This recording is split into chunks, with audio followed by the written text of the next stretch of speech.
I recently sat in on a presentation by someone who's an expert in mental health and goal setting and achievement for professional athletes. One of the things that really stuck with me that she said was talking about our goals and setting goals and reaching goals, and specifically how tracking them can have a huge impact on whether we succeed or not. And she specifically talked about having a tracker and somewhere to like track your progress instantly gives a dopamine hit every time you reach like another part of your goal. So obviously my head instantly went to decluttering and maybe how tracking our progress can get us there. I've done some longer, larger challenges in the past, but as per my theme for this year, I want things to be sustainable and attainable. So for today's video, I have chose a weekend declutter challenge. It's super simple. You just choose 30 items to let go of in one weekend. I had a tracker that I've used in the past for this challenge, so I pulled that out, printed off a copy, and dug in. In this video, I'm gonna take you with me and show you everything we got rid of and why, in hopes that this motivates you to also create some super simple and peaceful areas in your home. For anyone who's new, my name is Marianne. I live here in Canada with my husband and 2 kids ages 6 and 8, and I make videos on simplifying life and motherhood through easy organization and decluttering. So the night before I was planning to do this challenge, I actually sat down. It was right before bed. I had my jammies on. I was just about to watch my shows. And I just created a little short list. So I know myself and I know my brain and I know I work a little bit better with a plan, even if it's a super rough plan. So I just jotted down a few ideas of items I knew I wanted to let go of that have sort of been on my mind, or areas in the home that have sort of been bugging me that I knew might be good options for finding things to declutter. This particular weekend, we were extra motivated to get things done because we had a date night planned. So we decided to do the challenge on the Saturday morning before we dropped off the kids, because I really was hoping to be able to get everything finished so we could just like relax and enjoy our date night and our time together. The other thing I did this particular challenge was I assigned a certain number of items per family member. So I asked each of my kids and my husband to each choose 2 items out of sort of their belongings to let go of. So that was instantly 6 items I didn't have to worry about, and that put my list down to 24 items, which I felt pretty confident I could do. So I started item number 1 in our medicine cabinet. I knew there had to be at least something in there that was expired or we just didn't need anymore. So I pulled out, we have like a little container for adult meds and a little one for kid meds. So I pulled both of those out, and what I found was a little prescription of eye drops for pink eye. So I had pink eye last year. It was terrible, don't recommend. And I also know myself and know that I am not the type of person to ever take prescription medicine like after I've done my course of it. So although there were drops left, if I ended up getting pink eye, say in 6 or 8 months from now, I know for a fact I would not trust myself to just like throw those drops back in my eyes. I would absolutely like go back to the doctor or go back to the pharmacist. So I know there was 0 point in me keeping these, so I just tossed them and got rid of them. I had a quick look at the kids' meds as well, but there was nothing to get rid of, so I just carried on. The next area is I went right in this, I stayed in the bathroom and went into our like hair drawer. So our daughter's sort of hair drawer where she keeps her hairbrushes and all her scrunchies and all that, and her clips and that kind of thing. And one thing I knew that was in there that was driving me crazy was probably a year ago, she had really got into like sock buns, if anyone remembers those.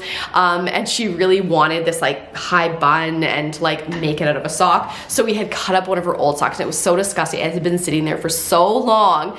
Great example of something small, but makes a big difference to you. So this was something that was teeny tiny. No one else would ever notice, but it was like weighing on me so much. So I kind of stuck it when she wasn't looking, and I just threw that straight in the trash. While I was in the bathroom, I ended up looking in the cupboard that was sort of behind me. That's where we keep like our, back stock of like lotions and toothpaste and stuff like that. And there was this like a face mask that my mom had given me, I think like a year ago or more. And I kept the face mask. It's actually lovely. However, when she gave it to me, she also gave me these little sticks to like apply it to my face.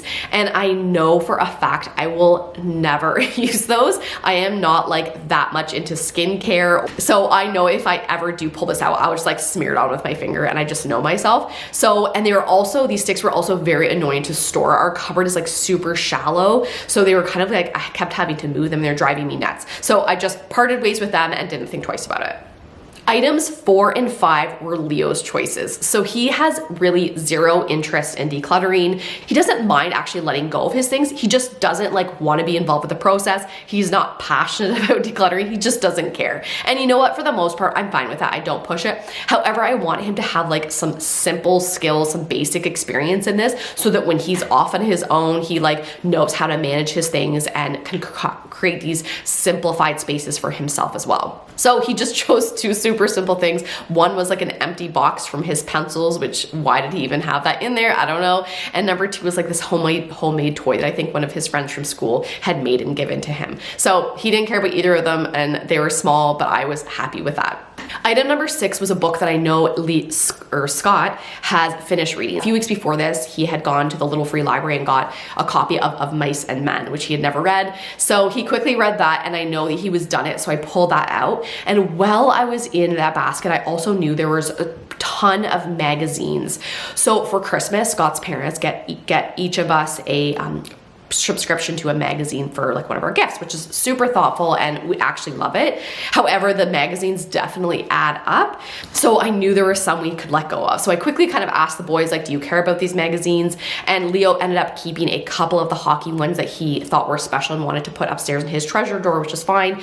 And then we ended up getting rid of the rest. So I probably ended up getting rid of like 9 or 10 magazines total. But for me, for my tracker, I ended up counting this as 3 items because there were 3 different types of magazines. So we got rid of golf ones, hockey ones, and chickadee ones.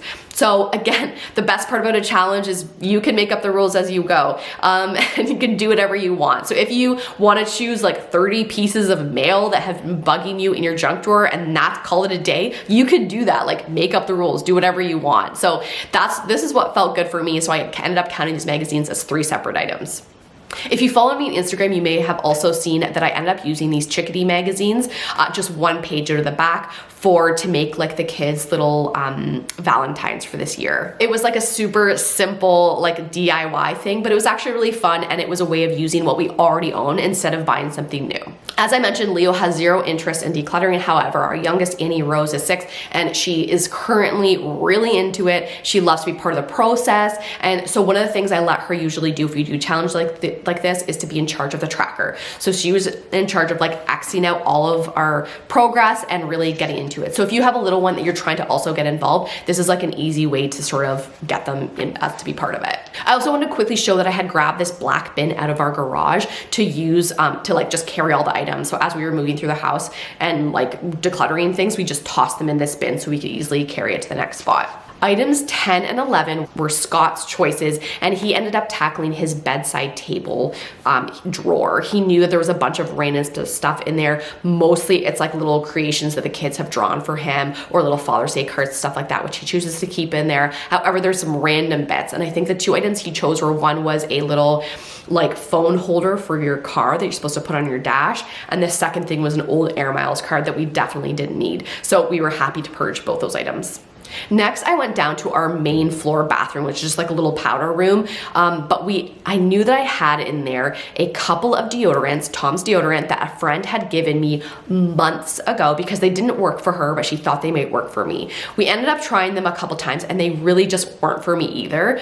However, for some reason, I really struggled with these ones. I think I knew because they were technically good, but I had to put them straight to trash. They'd already been open. I didn't have like a close friend or family member that wanted them. So really there was like no other option for me. So although it kind of irked me, I just knew that there was no point in me keeping them and I just let them go.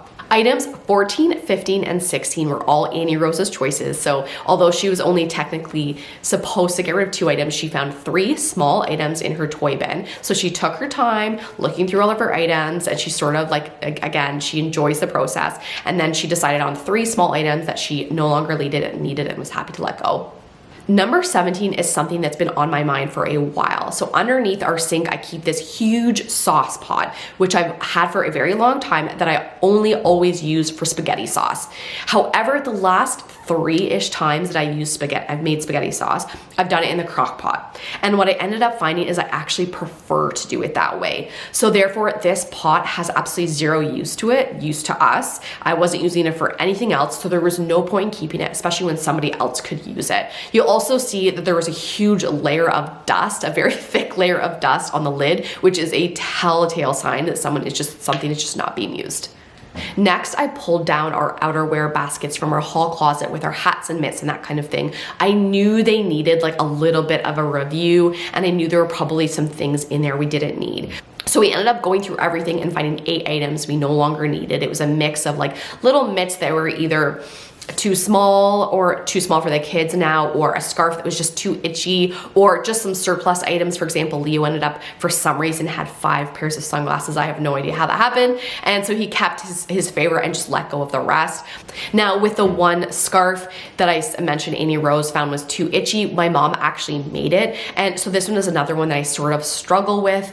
And I know this is a big thing for a lot of clients when you have like friends or family members who make things for you. There's like definitely like some guilt attached, or you feel sort of like bad getting rid of anything that they paid for all the supplies, they worked hours to make them. However, I've got to the point where if I'm not using it and I know someone else could, there's zero reason to keep them. Like if I kept everything my mom made, we have an entire closet just for those items. She is a crafter, and you might have someone in your life that's very similar. And so I know it can be a struggle, but in the end, again, there's no point in keeping them. And I know somebody else would love this scarf. Items 26 and 27 were in our stuff basket. If you watched my video, I think last week, about our family command center, I talk about the stuff basket and sort of what we use it for. And you may have also remembered that I've talked about our mouse problem in the past. However, it's got so bad that we ended up hiring like an outside company to deal with our rodents. So therefore we don't need this mouse trap anymore, and we can get rid of it. And secondly, there was like this random stick in there, a piece of wood that we had been keeping because we thought it was like the part we needed to fix this particular item we had. And we fixed it without it. We didn't need the stick, so now it's just a random stick we don't need. So we were able to part with that too. The last area I tackled was what we call our infrequently used utensil bin. So our kitchen is relatively small and we don't have a lot of drawers. Therefore, there were a bunch of items that, we don't use as frequently. So a potato masher, a soup ladle, stuff that we do want to keep, but I may be using it quarterly, maybe monthly. So I didn't want it like in our main utensil drawer. It was just taking up too much space. So I put a bunch of these items in this bin, which I actually love, and it works great for us. But I've noticed lately that this bin is sort of overflowing, and there's a bunch of items that I'm like, I have looked at this item for years and never pulled it out of here. It's like, why the heck am I keeping this? So I think there were 2 wooden spoons and a spatula. So again, those wooden spoons, for whatever reason, I don't like, they're too long for me and I don't like the shape of them. So I never, ever grab for them. So all 3 of those items I can let go of and I will not miss them. Okay guys, that is my 30 items. We did it, and honestly I think it took us like 60, maybe 90 minutes to do, and that was like with me including the family and with me recording everything. So if you have an area that you think you can declutter, I really encourage you to. I bet you could easily get to 30 items in a weekend. If you guys do end up doing this challenge, let me know how it goes. Was it easier than you thought, harder than you thought? Were there specific categories you really struggled with? Or if you have, other challenges that you've done that have worked really well for you, please feel free to share them below so other people can see them, and just maybe I can make a video about them in the future too. So as always, thank you guys so much for being here. I so appreciate it, and I hope you guys have a great day, and I'll see you in the next video. Bye guys.